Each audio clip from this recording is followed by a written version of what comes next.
नमस्कार दोस्तों, स्वागत है आपका फिर से हमारे YouTube चैनल में। और आज हम 30 मई 2024 की एमपी एजुकेशन न्यूज़ की। तो चलिए दोस्तों शुरुआत करते हैं आज 30 मई की एमपी एजुकेशन न्यूज़ की। चुनावों में ड्यूटी का कर्मचारियों का अब तक नहीं मिला है मानदेय। कर्मचारी संगठन निर्वाचन आयोग से लगातार कर रहे हैं पत्राचार। 3 पंचवर्षीय से नहीं मिला है मानदेय। सेवानिवृत्त कर्मचारियों को वर्तमान दर से मिलेगा महंगाई राहत। चौथा और पांचवा वेतनमान प्राप्त कर रहे सेवानिवृत्त कर्मचारियों को 15 मार्च 2024 को निर्धारित दर से महंगाई राहत दी जाएगी। इसमें पांचवें वेतनमान के लिए 291 और चौथे वेतनमान के लिए 1345% की दर से महंगाई राहत निर्धारित है। सेवानिवृत्त कर्मचारियों को वर्तमान दर से मिलेगी महंगाई राहत। गर्मी में शिक्षकों की कक्षाएं सीखेंगे विज्ञान व गणित का ज्ञान। 1 जून से 30 जून तक 3 सब्जेक्ट की पढ़ाई की जाएगी। राष्ट्रीय शैक्षिक प्रबंधन और प्रशिक्षण संस्थान देगा इसकी ट्रेनिंग। स्कूल खुलने से पहले तैयार होंगे शिक्षक। एसटीएफ ने 6 डीएड बीएड कॉलेज संचालकों पर दर्ज की है एफआईआर। शिकायती आवेदन मिलने पर जांच के बाद की गई है कार्रवाई। फर्जी कागजात के दम पर मान्यता प्राप्त कर संचालित हो रहे 6 बीएड डीएड कॉलेज के संचालकों के खिलाफ एसटीएफ ने धोखाधड़ी का प्रकरण दर्ज किया है। नर्सिंग कॉलेजों की फीस निर्धारण प्रक्रिया पर रोक अब जांच के बाद शुरू होगी। सत्र 2021-22 और 22 से 23 के लिए शुरू की गई थी प्रोसेस। 46 कॉलेजों ने दे दी है जानकारी। प्रदेश के नर्सिंग कॉलेजों की फीस निर्धारण की प्रक्रिया पर admission and fee regulatory committee ने रोक लगा दी है।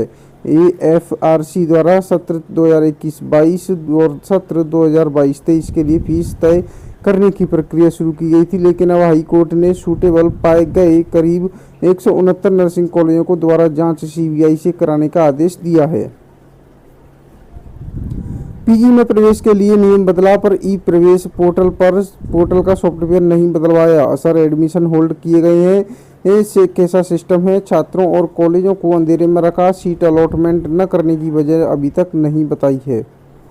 उच्च शिक्षा विभाग के एक आदेश से 5 लाख स्टूडेंट हो रहे हैं प्रभावित। हायर एजुकेशन डिपार्टमेंट के द्वारा प्रवेश के समय ही पूरी फीस देने के फरमान का एनएसयूआई ने किया है विरोध। रजिस्ट्रेशन में भी छूट दी गई है। भोपाल में स्नातक और स्नातकोत्तर में प्रवेश प्रक्रिया जारी है। विभाग ने पहले राउंड में 1.25 लाख विद्यार्थियों को सीटें आवंटित की हैं। इन विद्यार्थियों को फीस जमा करने के लिए 9 दिन का समय दिया गया है। इसकी आखिरी तारीख 3 जून है। उच्च शिक्षा विभाग ने इस साल छात्रों को प्रवेश के समय ही एक साथ पूरी फीस जमा कराने का फरमान जारी किया है। दिव्यांग आरक्षण से इनकार नहीं कर सकते निजी संस्थान। दिल्ली हाई कोर्ट ने छात्रों को दी है बड़ी राहत। सभी संस्थानों को रिजर्वेशन देना ही होगा। आउटसोर्स कर्मचारियों को नहीं मिल रहा पूरा मानदेय। 8 जिलों में एनएचएम का नियम लागू नहीं किया गया है। राष्ट्रीय स्वास्थ्य मिशन के तहत प्रदेश में संविदा पर नियुक्त आउटसोर्स स्वास्थ्य कर्मचारियों को पूरा मानदेय का भुगतान नहीं हो रहा है। सरकारी रिकॉर्ड में अर्ध कुशल श्रमिक दर से इनका मानदेय 12,796 रुपये है, लेकिन अलीराजपुर और बुरहानपुर जिले के अलावा कहीं भी इस दर से राशि नहीं दी जा रही है। नर्सिंग घोटाला में चिकित्सा शिक्षा के 111 कर्मचारी अफसरों को नोटिस। जीएडी, राजस्व और हेल्थ में भी होगी जांच। एडीएम, एसडीएम, तहसीलदार, पटवारी और सीएमएचओ की भूमिका भी जांच के लिए विभाग ने लिखा है पत्र। अब 6 बीएड डीएड कॉलेज संचालकों पर केस। फर्जी दस्तावेजों ने ली है मान्यता। नर्सिंग कॉलेज फर्जीवाड़े के बीच अब एक और बड़ी गड़बड़ी देखने को मिली है। नर्सिंग कॉलेजों में फर्जीवाड़े की जांच तो चली रही है, लेकिन अब 6 बीएड डीएड कॉलेजों में भी गड़बड़ियां सामने आई हैं। Madhya Pradesh special task force ने ऐसे कॉलेज संचालकों के खिलाफ केस दर्ज किया है। इन पर फर्जी दस्तावेजों के आधार पर मान्यता लेकर कॉलेज संचालित करने का आरोप है। पुनर्मूल्यांकन का काम शुरू नहीं। 5 दिन बाद पूरक परीक्षा। 5वीं और 8वीं के 1.5 लाख स्टूडेंट्स ने दिए थे आवेदन। बीएड डीएड कॉलेजों की फर्जी दस्तावेजों से मान्यता प्राप्त 6 संचालकों पर एफआईआर। घूसकांड में मास्टरमाइंड राहुल समेत 4 सीबीआई की रिमांड पर। अनफिट नर्सिंग कॉलेजों को फिट बताने का है मामला।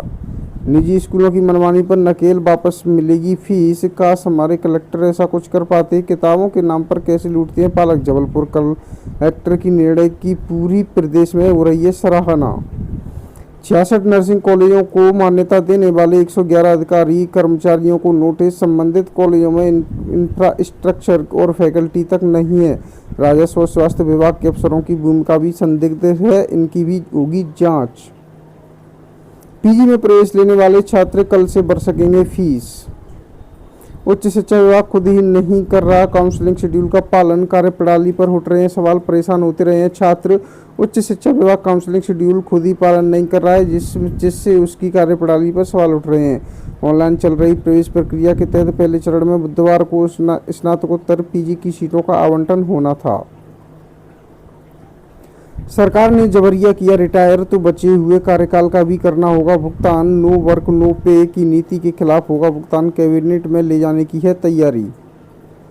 अब प्रदेश के 470 नर्सिंग कॉलेजों की जांच करेगी सीबीआई। 7 टीमें की गई हैं गठित।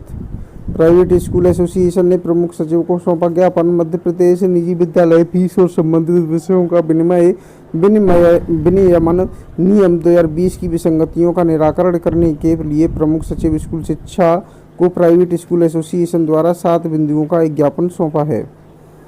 एमबीए का पर्चा आखिर कहां से लीक हुआ? 48 घंटे बाद भी सुराग नहीं। अब कमेटी करेगी पड़ताल। जिलों के सेंटरों पर पर्चे अब ईमेल से भेजेंगे। शहरी सेंटरों पर कर्मचारी आधे घंटे पहले लेकर जाएंगे। प्रदेश के मॉडल स्कूलों की 11वीं कक्षा के एडमिशन होंगे कैंसिल। अब 60% से कम अंक पर नहीं मिलेगा प्रवेश। आयुक्त लोक शिक्षण ने जारी किया है निर्देश। राष्ट्रीय पेंशन योजना के दायरे में आएंगे संविदा कर्मचारी। प्रदेश का वित्त विभाग बना रहा है व्यवस्था। आचार संहिता समाप्त होने के बाद जारी होंगे आदेश। बहुत से शासकीय विभागों में कार्यरत हैं संविदा कर्मचारी। स्नातक अंतिम वर्ष का परिणाम नहीं आने से विद्यार्थियों को पीजी में नहीं मिला है दाखिला। स्नातकोत्तर पाठ्यक्रम में प्रवेश को लेकर बुधवार को ऑनलाइन काउंसलिंग के अंतर्गत पहली सीट आवंटन सूची आनी थी, लेकिन प्रदेश भर में किसी भी विश्वविद्यालय ने अभी तक स्नातक अंतिम वर्ष का रिजल्ट तक ही घोषित नहीं किया है। 9 घंटे से अधिक सोते हैं तो ओवर स्लीपिंग, इनका मस्तिष्क पर सीधा असर होता है। तो दोस्तों आज के लिए एमपी एजुकेशन न्यूज़ में इतना ही। मिलते हैं आपसे नेक्स्ट डे की एमपी एजुकेशन न्यूज़ लेकर। बने रहे हमारे साथ हमारे यूट्यूब चैनल पर।